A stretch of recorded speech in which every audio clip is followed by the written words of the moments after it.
our association, Dr. Femi Mobolaji-Lawal, for a few words. Okay, so thank you very much, Dr. Eletu. You've said everything. It's just for me to welcome you formally to this very, as he has said, very, I think it's going to be an interesting session. And I thank you all very much for being very punctual. I mean, we have a policy here that we start the meeting right on the dot, and I mean, it's very, very heartwarming that we have over 40 people already. So thank you all very much for being punctual. Please, let's keep it up that way. So without much ado, I welcome you. I look forward to a very interesting meeting, and I hand over to Dr. Eletu. Thank you very much, sir. The moderator for today is my big sister and the current head of Department of Pediatrics, Lagos University Teaching Hospital. So without much ado, I would like to hand over to Professor Abiola Oduwole as the moderator for today. Over to you, ma'am. Good afternoon, everybody. It's nice to be here with you, especially when we are having this meeting today on when should you decide that a child is going too fast. A lot of parents are worried, and of course, many of us have been.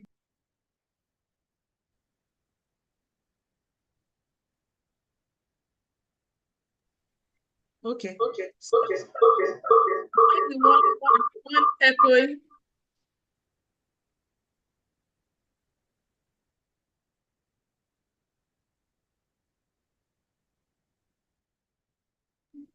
Am I still echoing? No.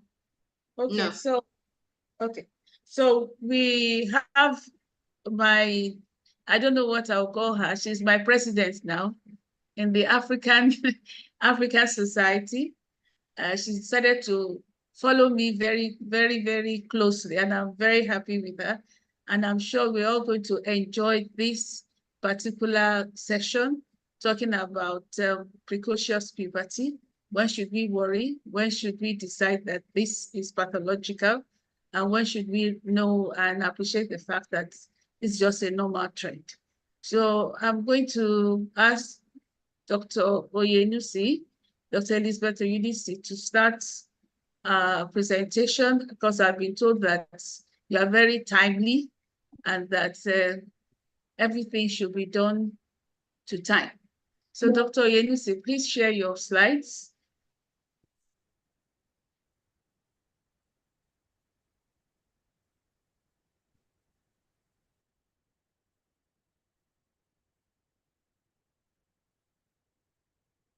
Good afternoon, Ma. Thank you, my mentor, for that kind introduction. Thank you to the Guild of Pediatricians in Private Practice for this opportunity to share. We appreciate the fact that you know that endocrine disorders are important to be aware of. I also acknowledge my boss, my mentor. I'm African president, but she's my Nigerian president because she's the president of Society for Pediatric Association, ENDO, in Nigeria.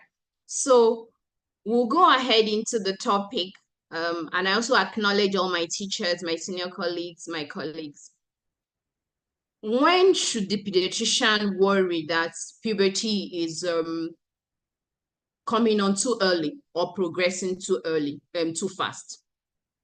So the discussion we're going to go through using the outline, I will just remind us all a bit of physiology of normal pubertal development. There are secular trends being talked about, and luckily too, we have a recent Nigerian report.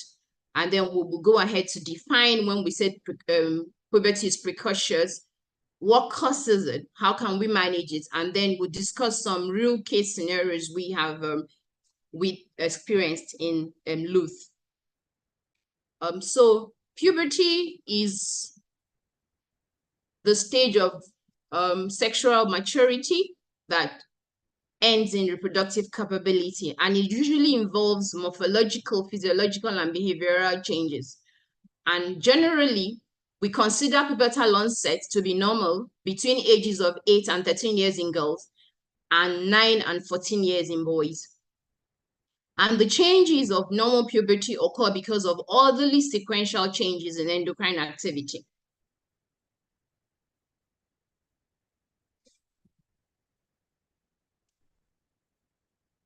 My slides are not changing. Okay.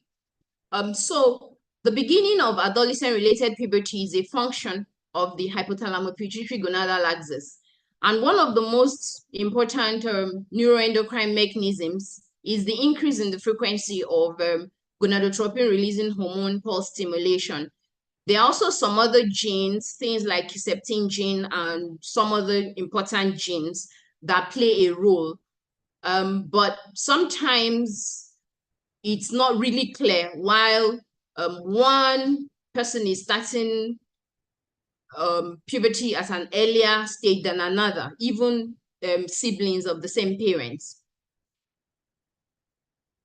When we go back in utero, during fetal life, LH and FSH secretion actually starts.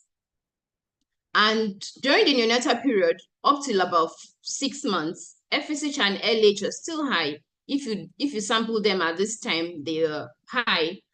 But from then, during childhood, there's downregulation of that activity so that there is hardly any FSH and LH release up until puberty, when the body starts secreting them again and into adulthood. So let's revise the hormones that are behind the somatic signs of puberty so that when we start talking about what we see, we can know what exactly is causing it. So in boys, FSH and LH are involved in the growth of testicles, and the testicles will in turn produce testosterone, and testosterone helps the penis, the scrotum to grow. And it also facilitates growth of sexual hair. We talk about sexual hair when we talk about pubic hair, axillary hair, the voice change, then the adult body odor that children have when they're in puberty. And estrogens are also important in boys because it helps them not to grow indefinitely. It's important in the closure of the epiphysis. And also, because of the estrogens, that's why some boys will have severe significant gynecomastia during puberty. And in the girls, FSH and LH will be involved with ovarian maturation, eventual estradiol production, and estradiol is involved with growth of the breast, getting the female body control, vaginal discharge, and of course the onset of menstruation. Testosterone is also still important in the female child because it facilitates growth of the sexual hair and is important in libido. So the talk about secular trends started some time ago. It was said that in 1985, the median age for onset of breast development was about 10.9 years. But by 1997, there was a large research that was done, although it was an office setting, and in America, they reported on about 17,000 girls. And they noted that the age of breast development had reduced from 10.9 years to 10 in white American girls. And in African American girls, it had even dropped further to 8.9, making the -2 standard deviation limits to be 6.3 years in the white American girls and 5 years in the African American girls. And so the Pediatric Endo Society of the United States, the Lawson-Wilkins Ped Endo Society, although they're now called PES, Ped Endo Society, they issued a statement and said that the normal age of puberty should be lowered to 7 years in white girls and 6 years in Black girls. Then back home, in a study published in 2018, I think the data was taken 2 years prior to that. Irowole Ojo et al. Studied 800 girls, and they found that at 6 years, 7.5% of them already was developing first stage of breast development in puberty, and 20% had started developing pubic hair beyond P1, meaning stage 2 and above. And then they found that the breast development was significantly related to normal nutritional status, overweight, obesity, and upper socioeconomic class. Also, pubic hair development was significantly related to overweight and obesity. But of course, they also admitted to the limitations of the study. It was cross-sectional in nature. It was a longitudinal study. And then for the children who were noted to have pubertal features earlier than the age of 8, they were not investigated further to find out whether they really had pathology or they were just early developers. But after the PES Society lowered the age, many pediatric endocrinologists were worried, and we didn't want to miss children who needed attention just because we have lowered the age.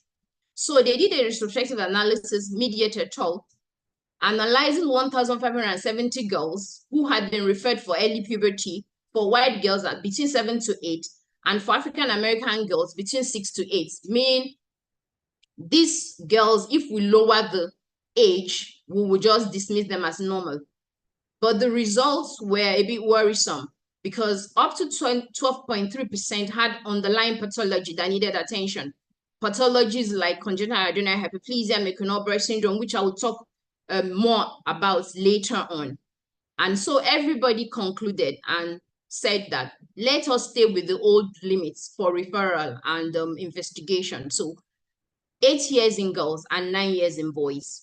And so we define precocious puberty as when we see 2 or more pubertal signs present before age of 8 years in girls and 9 years in boys. So what are the causes? It might be originating from the central nervous system, and we call it central precocious puberty. It may be idiopathic. We may not find a cause. This is more common in girls. We hardly see idiopathic in boys. And so when we see early pubertal development in boys, we're more edgy and we want to be sure there's nothing sinister. Tumors, hematoma, optic glioma can cause it. Infections which cause increased intracranial pressure, like meningitis, complicated meningitis, encephalitis. Defects of the LH receptor, activating mutation of the LH receptor might make it to start functioning before time. Hydrocephalus. When there are ectopic sources of human chorionic gonadotropin, like in hepatoblastomas and choriocarcinoma, it can also, because these will stimulate the FSH and LH receptors. When there is long-standing untreated hypothyroidism, it means that TSH will be high, and this may also stimulate the FSH and LH receptor because they share the same beta subunit. Cranial irradiation can also cause that. And so, because we're talking about tumors, which are things that, can claim the life of the child, it's not just because the child is starting puberty earlier. Taylor et al., in about 176 children who had hypothalamic pituitary lesions, including pharyngioma, optic pathway glioma, and the other tumors, they documented that endocrine disorders occurred in about 2/3 of the patient, even before the onset of the neuroophthalmic symptom. But they were missed, and 6% of these children had precocious puberty. This was worrisome.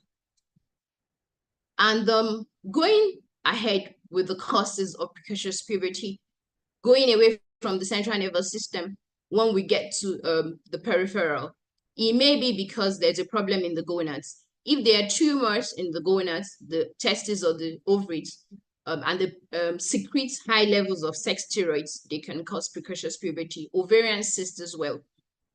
Then Meckel-Breast syndrome, because any endocrinologist that sees a child with precocious puberty must look at the skin. Meckel-Breast syndrome is a triad.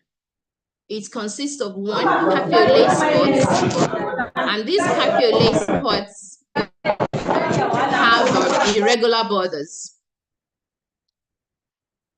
unlike the capiolate spots in neurofibromatosis. Then the second feature is that they have a fibroplasia, which involves multiple bones. So we call it polyostotic fibroplasia. And the third component of Merkel-Albright syndrome is a hyperfunctioning of an endocrine gland.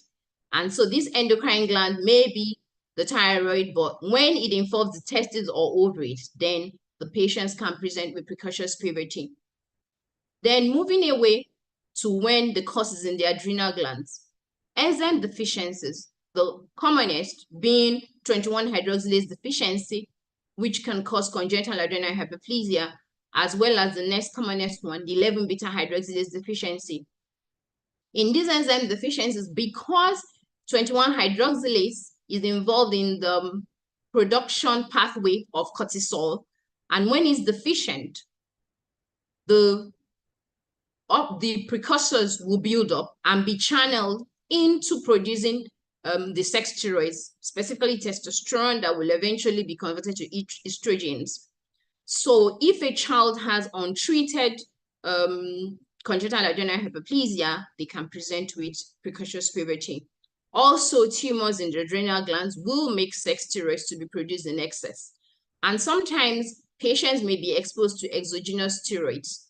Sometimes it's been noticed that some children that their fathers maybe were using testosterone cream, they may absorb testosterone from, being in contact with the parent's body for a long time.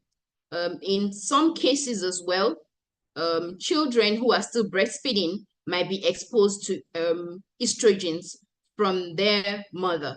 Sometimes ago in Kenya, they noticed that children who were still breastfeeding, they were coming down with precocious puberty, and it was traced to the fact that many of the mothers were on a herbal concoction they were using for contraception. And when it was analyzed, it was seen that the herbal concoction contained very potent estrogens, and that had to be stopped. In our series, we saw that out of 24 patients who were managing with congenital adrenal hyperplasia over a 10-year period, 10 of them, which is about almost half, a little less than half, 41.7%, presented with precocious puberty. Out of them were 8 males and 2 females. We probably had more males because the females with congenital adrenal hyperplasia will come to notice much earlier because they will have ambiguous genitalia or have clitoromegaly. The 3 of these males, they eventually developed central precocious puberty because congenital adrenal hyperplasia on its own should not cause central precocious puberty. But when these children have been exposed too long to sex steroids, they will develop central precocious puberty. And of course, so these made them to be on 2 treatments, treatment for the congenital adrenal hyperplasia and also needing treatment for the central precocious puberty. So how do we manage these children when we see them? History is very important. You want to find out what happened, when did the symptoms start, does the child have an adult body odor, because there's a way children smell and there's a way adults smell when they sweat because of the apocrine sweat gland that is activated by testosterone. You also want to find out the time that the parents, the biological parents, started their puberty. Were they early starters? Did they do normal with their mates? And did they, or they were earlier? And then physical examination, you want to take the anthropometry of the child. Then we want to plot correctly, because sometimes just plotting the growth charts, you may see that the child is going way above the mid-parental height, the target height. But if the child is following through the mid-parental height, okay, those are things that would let you know that we may not be progressing they may not be progressing in puberty too fast. So you want to put the Turner stage of the pubertal development, the breast if it's a girl, the pubic hair in both sexes, and the axillary hair, and of course the testicular volume in boys. So as I talked about, Merkel-Albright syndrome is something we think about a lot in endocrine. So you want to look at the body to see whether they have any cafe-au-lait spots. And when they have the cafe-au-lait spots, what are the edges like? Are they irregular or regular? If they're irregular, you would think a lot more about Merkel-Albright syndrome. But if they are regular, you may be thinking about neurofibromatosis, because some of them will also have optic glioma that may be driving the puberty. And of course, because of the tumors we talked about, neurological examination is very important in these children. Then the investigations. I have highlighted relevant hormonal profile because I know the pressure when patients come to us. When you see them, you want to just do something. It doesn't feel hyped to just send away and say, oh, go and see a pediatric endocrinologist. And I see, especially young doctors, they just write hormonal profile and they do all sorts of hormones for those children that they don't need. In fact, the ones you need, they will not do. They do progesterone, they do prolactin, they do all sorts of things. And then this costs money. Endocrine tests cost a lot of money. So it needs to be relevant. So baseline FSH, LH is important. Then depending on what we're seeing, we may need to do gonadal steroids. When we evaluate the child and we're thinking about congenital adrenal hyperplasia, we would do adrenal steroids and related metabolites. If it is long-standing hypothyroidism, of course, from your measurements, you will see, and we will do thyroid function test. Depending on what the results of the investigations show and how fast the child is progressing, we may need to do gonadotropin-releasing hormone stimulation test. Then the imaging. Born age is very important. It gives you an indication of how long this child has been exposed to steroids. And then I say, if you want to do something first, because sometimes when people call, when pediatricians call me or doctors come, they say, oh, what investigation does the child do before coming to you? I usually say, let's examine the child first and know what, so that they don't just do investigations they don't need. But if you must do one, a bone age is important. Is X-ray of the left hand and wrist, is not total body bone age, please. And then I stress, anterior posterior view only is the only thing we need. We don't need a lateral view. And sometimes, so I tell parents when they're going down, when you get to the X-ray department, tell them that I don't need 2 views. I only need 1 view. When they get to some private places, they will call that, no, the person here says that it must be done together. It is bundled in the where they're paying, the way they've arranged it. And I said, no, they need to unbundle it. So, for 2 reasons. One, we do not want to expose that child to too much radiation. So I don't need a lateral view. I only need an AP view. And then the parents should not start paying for an investigation the child doesn't need, and the child shouldn't be subjected to that. Then we may do pelvic ultrasound scan to assess the pelvis. Testicular ultrasound scan may also be indicated. Then in boys, especially when they're younger and there's no family history of early puberty, we may do an MRI of the brain. And then in girls with neurological signs, you may also want to do MRI of the brain. Or sometimes when the girls are so young and the puberty is progressing fast, you want to rule out an occult tumor. Then how do we treat them?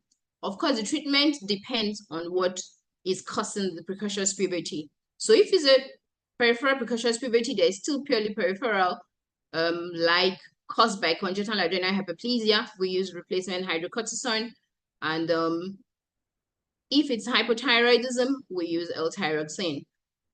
Then if it's central precocious puberty, they need to be treated with gonadotropin releasing hormone agonists like leuprolidine, goserelin, triptorelin. But we have leuprolidine here, we don't have the other products. So there are some other children who the cause is idiopathic and they're starting as late as 7 years. We may not treat them. It depends.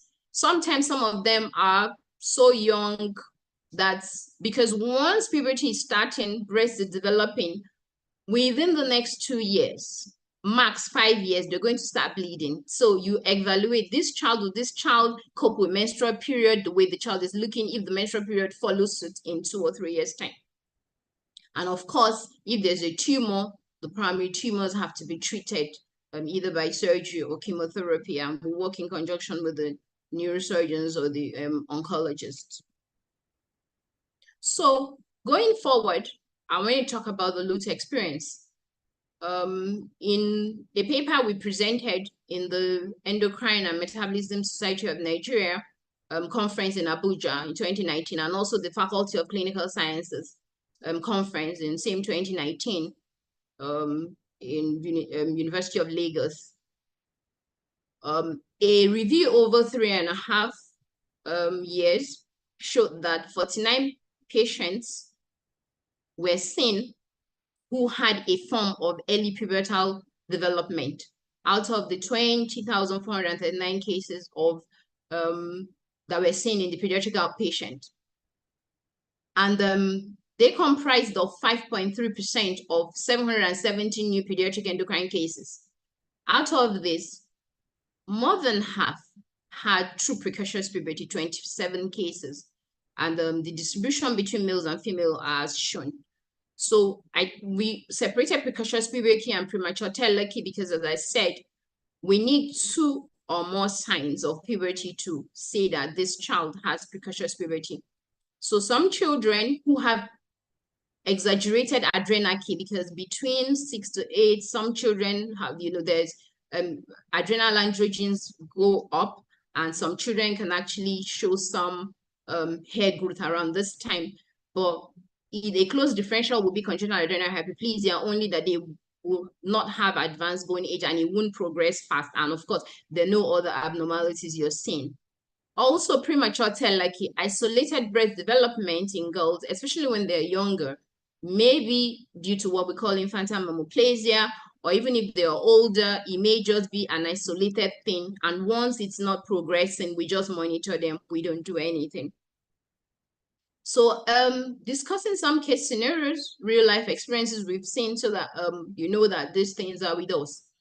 This is a 4-year-old girl who presented with breast development. It was quite rapid. It's over 6 months. It really grew large, as in the picture, with a pubic hair growth as well, stage 2, and then increased FSH, LH, and estradiol. The bone age was also advanced.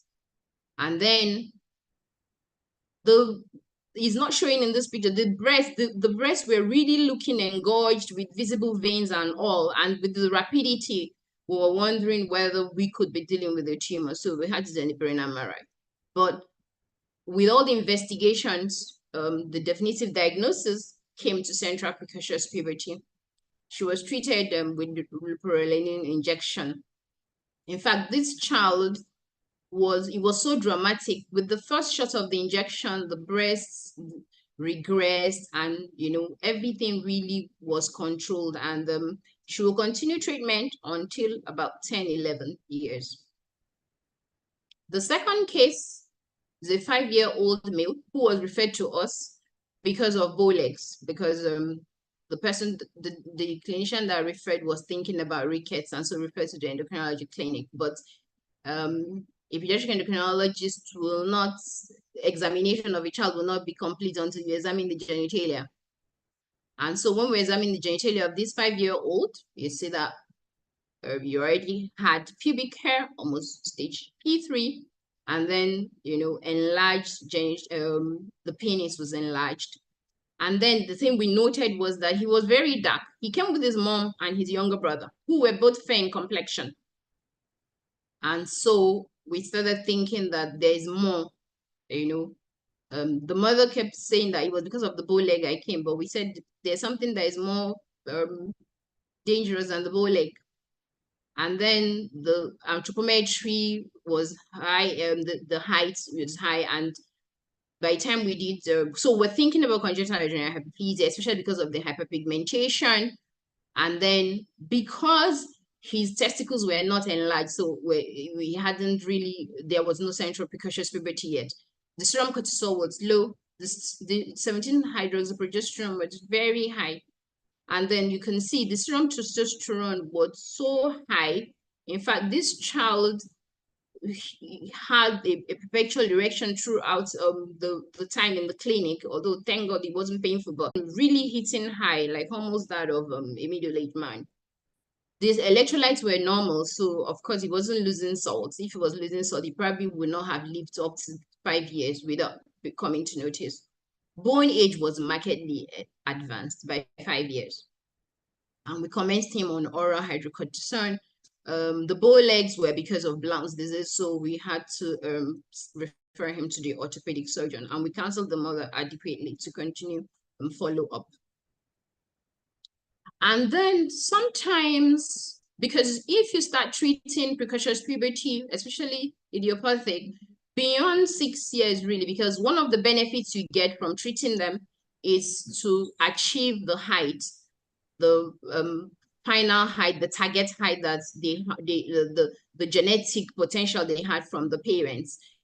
But beyond 6 years, really, you won't gain from that. So, but pediatric endocrinologists have decided that you have to look beyond height in offering care to this patient, especially the ones who are idiopathic. It's not that they have a pathological cause, because sometimes they have a lot of psychological distress. If they are so different from their mates, then they start menstruating, and sometimes they're also at risk of being abused, you know, because they're taller, they're looking like adults, but they're really not adults in their thinking, and people can take advantage of them. So a case report of a child that we saw during my pediatric endocrinology training in Nairobi was a Congolese girl who was adopted by European parents through a third world country adoption. Presented at 7 years, 9 months, of course, just 3 months to being 8 years, you know, so such a, but of course, the pubertal signs had actually started at 2 years, but they were presenting at this time. And we felt that she wasn't going to gain anything, and she was almost 8, so she should be allowed to proceed. But the parents were very worried and worked up because they were taking her back to Europe, and they figured that this child is going to be, and the part of Europe they were going to were a place that you don't even have so many Black people there. And so she's going to be, first of all, be different from her color, be different because she had grown a lot more than her peers. And then on top of that, they didn't want her to now start dealing with having menstrual periods so early and, you know, having to cope with a lot already by being different in so many ways. So sometimes we may have to halt puberty just for psychosocial reasons. So in conclusion, puberty is the stage of sexual maturity that ends in reproductive capability. There is wide variation in pubertal timing between the sexes and even within each sex and even within each family. Despite the apparent secular trends we're talking about, we must bear in mind that an early puberty in a child may be a pointer to a sinister condition, and so we should not just reassure. We must and should stick with the referral for evaluation. In girls, if we see pubertal signs before 8 years of age, and in boys before 9 years of age. So we should only reassure if we have now evaluated thoroughly. Early institution of treatment is important when indicated. And I know some people ask in their mind, what about the idiopathic? You know, what's the complication of not treating it? They will end up with a shorter height, but in some societies, height is not such a big deal. But it's also been seen that their bone accruement that they're supposed to have during puberty may be reduced. And then for reproductive functions, the studies that have been done have shown that for spontaneous pregnancy achievement in treated versus untreated people with idiopathic central precocious puberty women, that there was not much different. In the treated, it was 90.4%, and the non-treated was about 92.2%. But they did notice that in some series, those women who were not treated experienced increased androgen level, hyperandrogenemia, and some of them went ahead to have polycystic ovarian syndrome. We don't really have any experience, you know, we can't say what happens to our untreated for now until we have all those figures as well for African countries. So this is for central precocious puberty, idiopathic. But for those children who have tumors, those children who have congenital adrenal hyperplasia, which are life-threatening, it means that treating them and catching them early, it's very essential. So these are my acknowledgements. The people that I stood on their shoulders to get here today, my tutors in Pediatric Endocrinology Training Center for Africa, Nairobi, Kenya, the SP tutors, the tutors from European Society for Pediatric Endocrinology, especially the grandfather of pediatric endocrinology in Africa, the man who felt that pediatric endocrinology capacity must be built in Africa, and he sacrificed a lot and brought many of his colleagues to help. Unfortunately, we lost him last year. Emeritus Prof. Zev Hochberg. Africa will forever remain grateful to him for helping the child in Africa with endocrine disorder. My teacher, Professor Gona Mushnai, I used some of her lecture slides in this lecture. My mama, my teacher, mentor, who was the first that ventured into that field, because when I came back from my training, and especially coming back from my training in Israel, and there were so many things you could do there. And when I came back, there were so many things you couldn't do. And I was like, how did you even start? And by that time, the labs were even more developed, but she's someone that has taught you to bring out water from rock, to just think possibilities. And I'm grateful to her. And a lot of the possibilities I'm doing now, we're running genetic testing for our patients. We're doing a lot. And it's all because of her doggedness and believing that we can do something. My teacher and mentor, Professor Fidelis Njokama, he thinks I'm too afraid of task, but that I'm capable of so many things. Sometimes his push has helped me to just keep going and do things and not think about whether can I do it well or cannot do it well. All my trainers in Luth that charted my course in pediatrics, and of course our patients and their parents, they're very understanding. They know that this is a novel field, and then they're always willing to allow their information and photograph to be used to create awareness, because for some of them, they had shopped around, they had moved around, and the people they were meeting didn't really have solution, and it just looked as if there was nobody that could sort this child until they come. And when they come, and with a snap of your finger and some things here and there, their children get help, they're very happy, and they feel that, no, everybody shouldn't go through what we went through.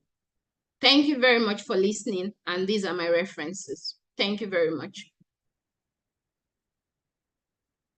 Thank you very much, Professor Oyenusi. That was succinctly put together and delivered, and you did it in record time. I don't think I could have even done it in the short time I've done, less than 30 minutes.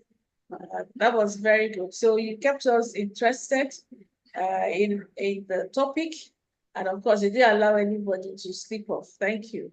Thank you. We have had a wonderful lecture, and I hope that we've been able to go away with some facts on when you should worry, when you should refer, what things you should do, and also how to speak to the mothers who are always so worried. Now we are in question time.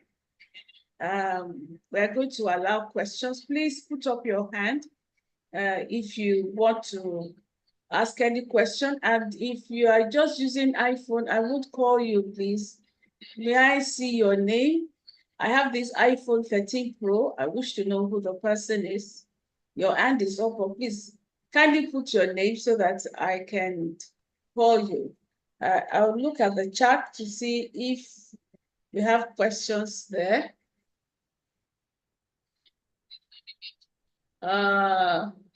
Okay, I think the YouTube has been shared.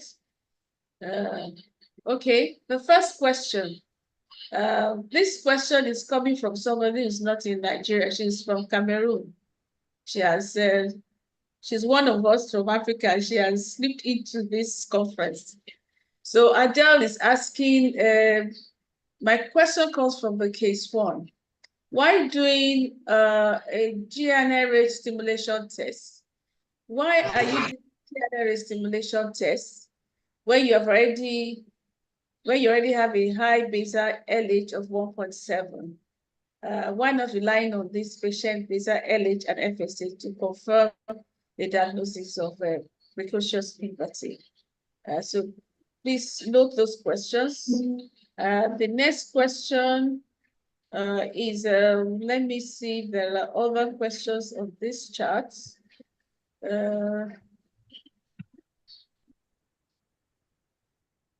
Well, for me, please.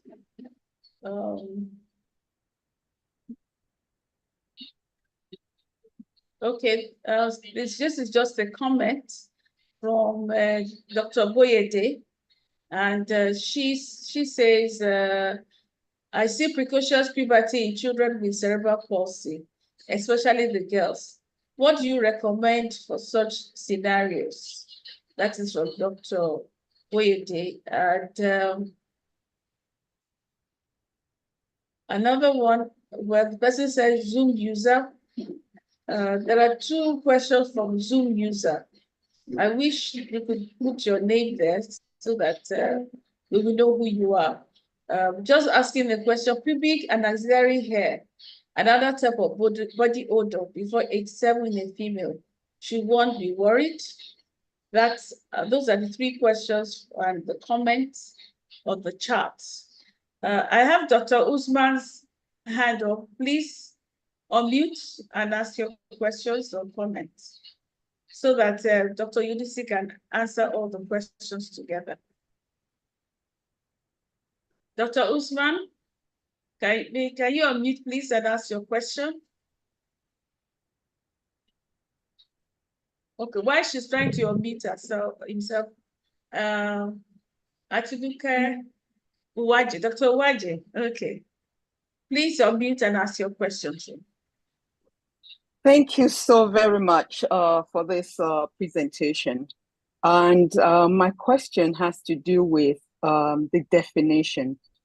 So are we saying that if just one of the features, like for instance, just pubic hair is all you have, and it's still kind of not exactly turned to, you know, they're more prominent, and this person is less than 8 years of age, we can still just reassure, or would you say do the whole 9 years?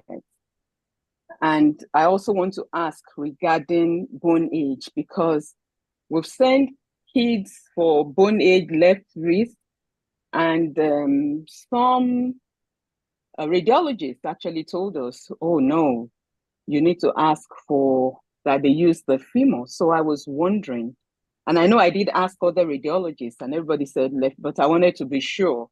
And we've actually had conflicting reports from some radiologists. Others say it's this, they said, oh, they can see all the bones, so it must be this age or so. So I would like to know your opinion, or should we just refer everyone to the endocrinologist, you know, the moment you begin to see any form of secondary sex features? Thank you.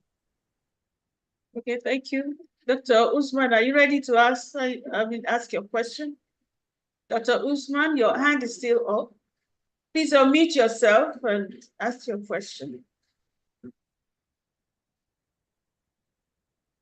Okay.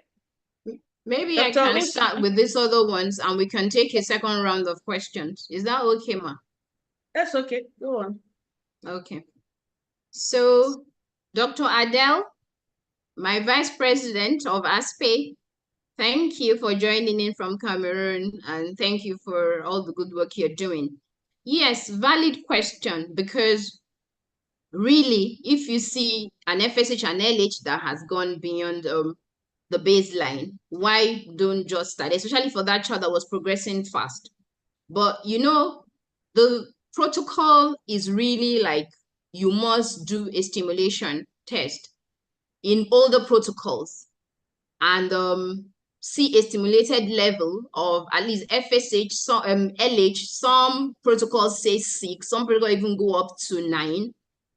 And then, so for where insurance is covering, if you don't do a growth, a GNRH stimulation test, and prove the precocious puberty, they will not agree to fund. But of course, many of our patients here are not, the insurance is not pressuring me. But because the stimulated level most times is 6, 7. And so that is why we did a stimulation test. If I see patients who their stimulated levels, who their baseline levels are already higher than the recommended stimulated levels of 6 to 9, I don't bother doing a GnRH stimulation test for them. Okay, so if the bone age is markedly increased and this child doesn't have money for a GnRH stimulation test, and the child is really progressing fast like this, it can be okay to start treatment, especially with the newer protocols. Then Dr. Boyede, thank you very much. Yes, for the patients with cerebral palsy, I think I've seen 2 or 3 kids referred to us, and not just cerebral palsy. There's some of the ones that have maybe autism or something. We evaluate them to find out whether it is progressing fast. And there's some I've actually had to start giving GnRH analogs to after we assessed, and it was a central precocious puberty that was progressing fast, and with the stimulated levels that were high, we had to start treatment blocking their puberty. And then the question on pubic hair, axillary hair, and body odor, 7 years. Okay, so 7 years is so close to 8 years. So this must be guided. And we decide by checking the bone age to see. And when we're seeing this kind of case at 7 years, what you want to do is to rule out that this child doesn't have congenital adrenal hyperplasia, either late presentation or non-classical. Because if you leave congenital adrenal hyperplasia untreated, for the female child, the hyperandrogenemia will not be treated, and this child runs a risk of developing polycystic ovarian syndrome and affecting their fertility. And of course, for the male child, untreated congenital adrenal hyperplasia can make them have what we call adrenal rest tumors. These are adrenal cells which are in the testicles, and because of increased ACTH being secreted due to the congenital adrenal hyperplasia, they form those masses, and it's been seen that those masses actually affect fertility of males. Okay, so that's why we say that even though some will develop early and don't have problems 6 to 8 years, but what about those who have a pathological condition? You need to investigate them. If they don't have a pathological condition and they can progress with puberty, you leave them. But if they have, then it must be something you have to treat so that we don't run into all these other complications I'm talking about. Then Dr. Atinuka Wajeya, puberty, that's why, so if we have isolated puberty, we have isolated telechy. While isolated puberty may not just be exaggerated adrenal key, it may be a pointer to congenital adrenal hyperplasia. That's why we don't just think that, oh, it's that. And that's why bone age is important. Yes, in the older, if you meet older older radiologists, or some people who still think that, oh, you have to do total body before you can determine bone age. That's the Grille-Campbell Atlas. It's very good. It's a validated tool, and it has been validated, and we are using that to determine bone age. So X-ray of the left hand and wrist, it's good to use to determine bone age. I saw a question in the chat that why the left? It said that many people have right hand dominance, and so they wanted to use a chart where they got normals from a normogram from the left hand.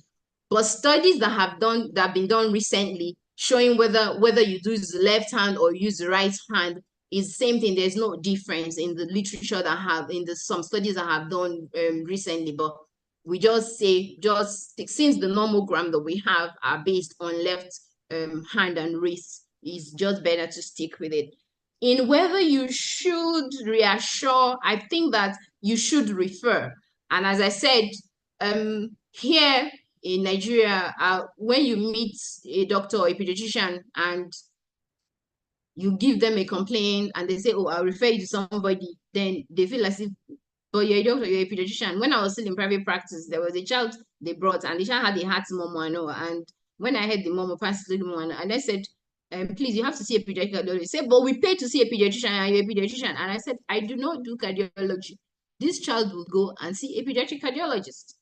So the minimal investigation we try and do, if you think the child has a puberty isolated, maybe the child is 7 years, at least we'll do a bone age. If it's exaggerated adrenal, they hardly will have advanced bone age beyond 2 years, because when the bone age is advanced beyond 2 years, we worry. Sometimes when they are in early puberty, there is not causing a lot of problems. They may just be advanced 1 year and all that. But when we're seeing beyond 2 years, then you have to put a lot of things in place and see what exactly is wrong with the child, because you don't want to miss anything and then the child has a problem later. You won't feel good about that. Yeah, so those are the questions. Dr. Usman still has his hands up. Can you ask your question? Sorry, I can ask my question now. Sorry. Good. Thank you for the wonderful presentation. I really appreciate it. I don't know whether you can hear me. I can hear you. Okay, thank you very much, man. Sorry, ma. I wanted to have some little explanation from the presentation concerning the order actually during puberty. Is the question I want to ask. Assuming a child has all the secondary sexual characteristics with age appropriate, but and that maybe the odor, the body odor during the puberty time is not there. Is it something to get worried about, or is just it could be normal based on individual variation? Exactly. Based on individual variation, the child doesn't have to have a body odor. Okay, if the child doesn't have a body odor, it's fine. And sometimes it may be related to hygiene, because there's some families that they bathe children twice a day and all that. And so it's when they sweat that the odor becomes apparent. So, but it's not, if it's not there, we don't worry. If the other sexual characteristics are present, then it's fine. Okay. Then secondly, I think as you said earlier, the goal of the treatment actually is to at least achieve the appropriate height, that is in terms of the bone age or bone growth, and then to see them at least achieve the puberty at appropriate age. For example, there's one case scenario we gave that one of the patient that you manage, which you continue to give hydrocortisone up to the age of 11, you now discontinue. So my worry here is that if you discontinue the hydrocortisone, the effect of the excess sexual hormone in that patient, will it affect his or her fertility? Okay. I would like to clarify something because of what you said. If they have congenital adrenal hyperplasia, if the child is diagnosed with congenital adrenal hyperplasia, you know it's an enzyme deficiency and it doesn't resolve. So they will continue treatment of hydrocortisone until we hand them over to the adults at 18 years of age, because they continue hydrocortisone for life. And of course, during stress periods, it's doubled or tripled. But for the central precocious puberty, for those of them who have developed central precocious puberty because of late presentation, and we're giving them gonadotropin releasing hormone agonists to halt the central precocious puberty, when they reach the actual age of puberty, 10, 11, sometimes some parents, when it goes to 10 years and their money, they can't buy the drug again because it's expensive, they may say, no, allow the child. And some other ones want to continue till 11, you know, saying that the child is not mature enough. And so it was the case one that we're going, because that one was central precocious puberty. We'll continue treatment until that one, I think we started like 3 years ago, till when she's about 10, 11, when her peers are going into puberty as well. And the behavior, someone asked in the charts that, okay, questions, pictures of those that were treated. Unfortunately, I couldn't retrieve those, and the other one I have has a face. I couldn't use it because this recording is going to be streamed on YouTube. But the most important thing is that sometimes parents worry that will the treatment affect the fertility of the child? Will stopping this puberty cause the child not to now have normal puberty at the correct time? And then no. So it doesn't affect their fertility. If anything, it may affect, the treatment wouldn't affect their fertility, it will help it. And of course, sometimes we can't predict how each child that is treated will respond as per moving into puberty. Some of them, once you stop the injections, next thing they're moving rapidly, they develop the breast and they're going to bleed. Some other ones may wait 1 year before proceeding and all that, but they will eventually achieve puberty, and we let the parents know all this so that they don't worry. Okay. Then sorry, lastly, now is in case of the congenital adrenal hyperplasia that you mentioned that they may continue on their hydrocortisone for life. So in this case now, we all know that hydrocortisone has serious side effects on the patient, on individual patient. So how are we going to go about that one now? Continuing on hydrocortisone for life. That is another thing I also into it. Is there any at a required dosage? Doesn't have much effect on them, or I don't know. What do you mean? Okay, my mama is smiling. I saw her smiling with this hydrocortisone question, and it's a very valid question because pediatricians worry for steroids and for valid reasons. Okay, yeah. And that is why we ensure hydrocortisone has like 0.25 of the effect of DEXA, and then for prednisolone is equivalent to about 5, the ratio of prednisolone and all. So hydrocortisone is actually a drug that it doesn't have a lot of side effects of steroids, and that's why we titrate. We don't just give them and they go away. We give them little enough to stop androgen production, to prevent them from having afternoon fatigue, because this child is not producing cortisol enough because the enzyme is deficient. So if you don't give the child hydrocortisone, the child will suffer. This morning, when I was reading through the lecture and thinking about our congenital adrenal hyperplasia, there came a sad moment for me because we didn't ever think that we would lose a child with congenital adrenal hyperplasia, but we lost one. And it was because we didn't do, here, there's a lot of stigma. Abroad, everybody being treated with congenital adrenal hyperplasia will have a bracelet on their hand. Anybody that is on steroid therapy has a bracelet on their hand. So that when they are ill, everybody knows that give them double dose, give them triple dose, or give them an injection of hydrocortisone.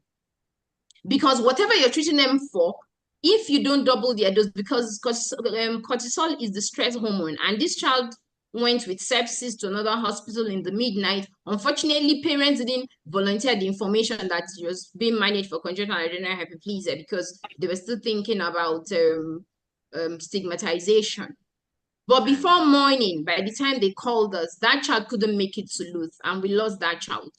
And it was very sad for us because that is the first congenital adrenal hyperplasia patient that we will lose. And the child was doing well before then, but they must know. So the parents had increased the dose orally, but the child was now too ill and couldn't take orally. So the doctors needed to give stress doses of hydrocortisone. So hydrocortisone as a drug is life-saving for children and even adults with congenital adrenal hyperplasia. This is not a lecture about congenital adrenal hyperplasia, so that's why I didn't go into too much details, but they have a lot to gain and more to lose if they don't get treated, because if they don't treat them well, they can die, or they can have infertility, both males and females, and they can end up short.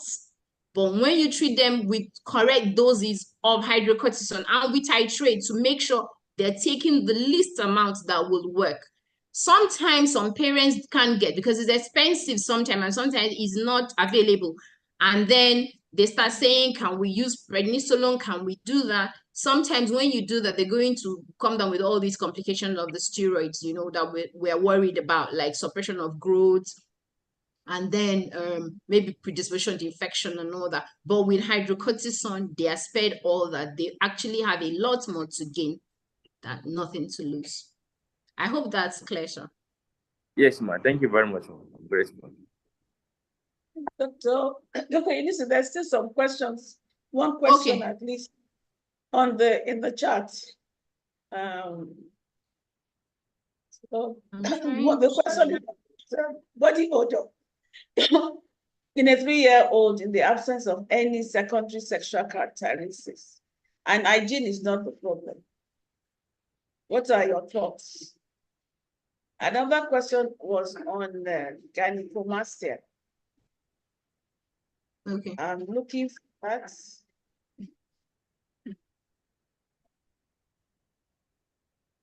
seems to have disappeared. Okay. Okay. What would be your advice for a male neonate with gynecomastia?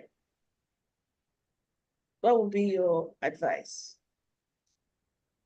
Okay.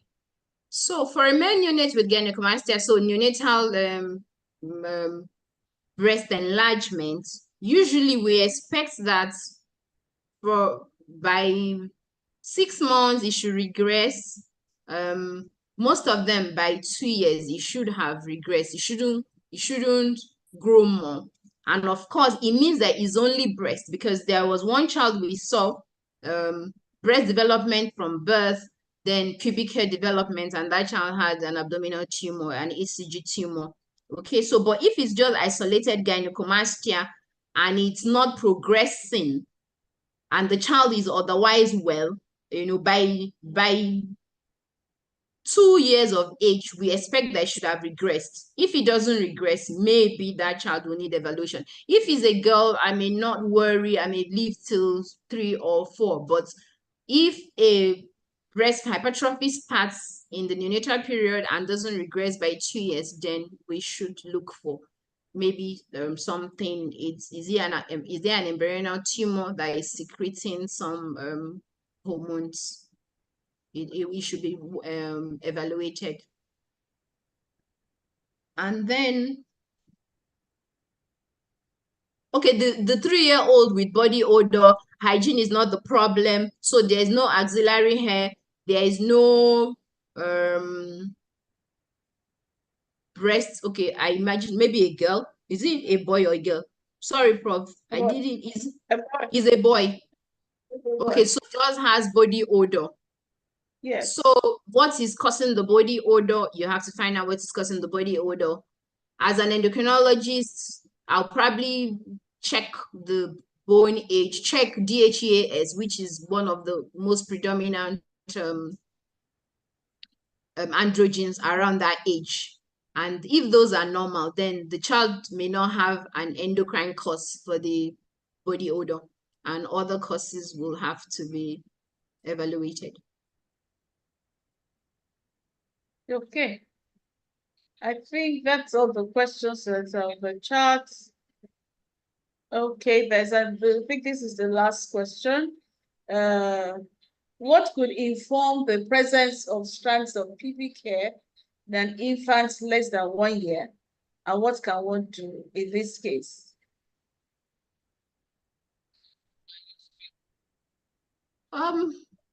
Strands, it depends on what you mean by strands.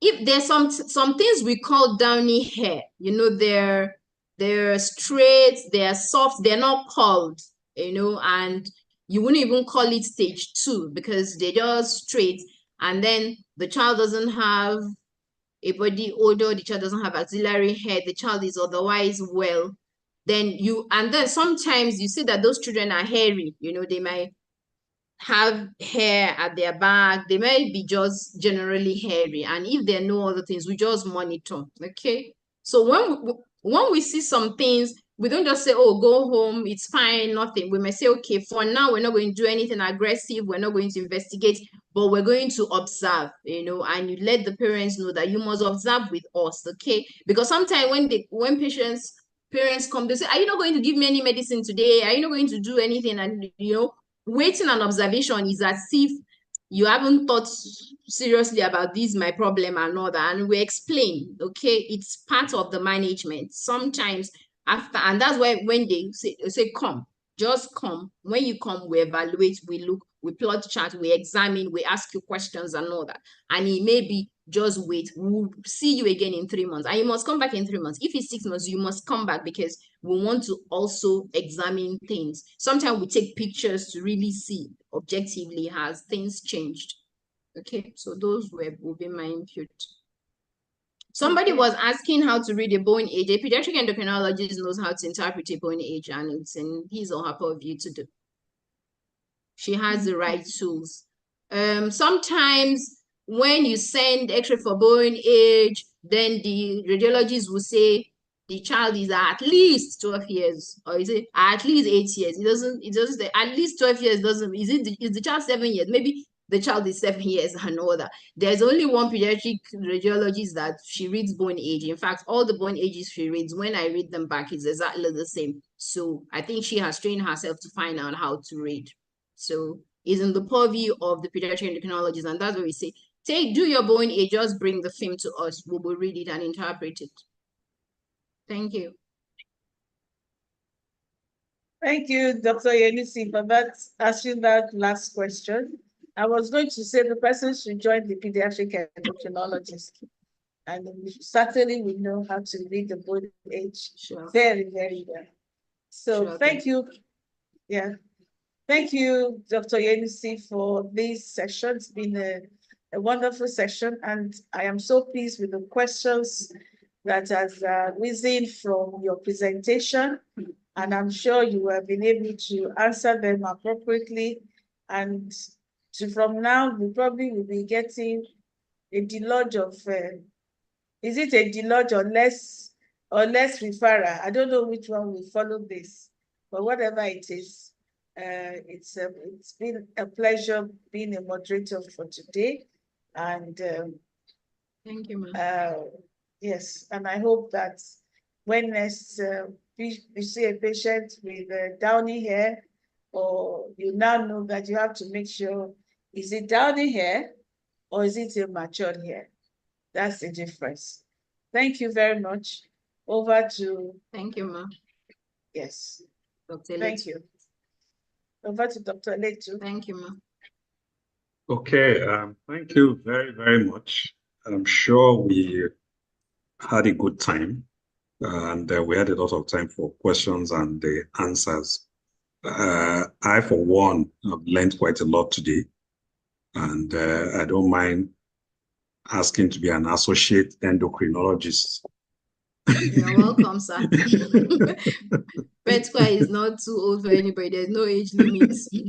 Well, we know about that at the age of almost 90, come back to read law. So sure, it's not sure. we're not too old to learn. Sure. No, thank no, you so much.